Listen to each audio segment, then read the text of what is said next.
জুলাই জাতীয় সনদের আইনি ভিত্তি দেওয়ার লক্ষ্যে নভেম্বরে গণভোট আয়োজনের দাবিতে প্রধান নির্বাচন কমিশনারকে স্মারকলিপি দিয়েছে বাংলাদেশ জামায়াতে ইসলামী, ইসলামী আন্দোলন বাংলাদেশ, খেলাফত মজলিস সহ ৮টি দল।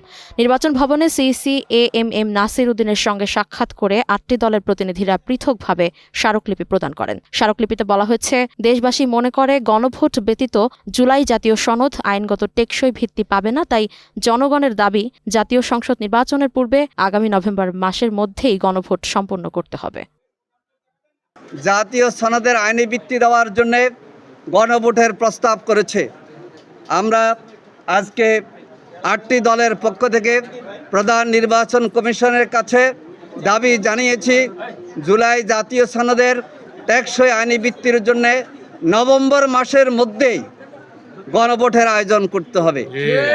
ফেব্রুয়ারি মাসে জাতীয় নির্বাচন হোক, কিন্তু জুলাই গণ অভ্যুত্থানের যে চেতনা, ছাত্র জনতা রক্তের যেই স্বীকৃতি আমাদের দিতে হবে, সেজন্যে জাতীয় নির্বাচন আর গণভোট একদিনে নয়, যেটা কোনো দল প্রস্তাব করেছে। আমরা আজকে ৮টি দল প্রস্তাব করেছি যে জুলাই জাতীয় সনদের স্বীকৃতির জন্যে আগে গণভোট নভেম্বর মাসের মধ্যে শেষ করতে হবে।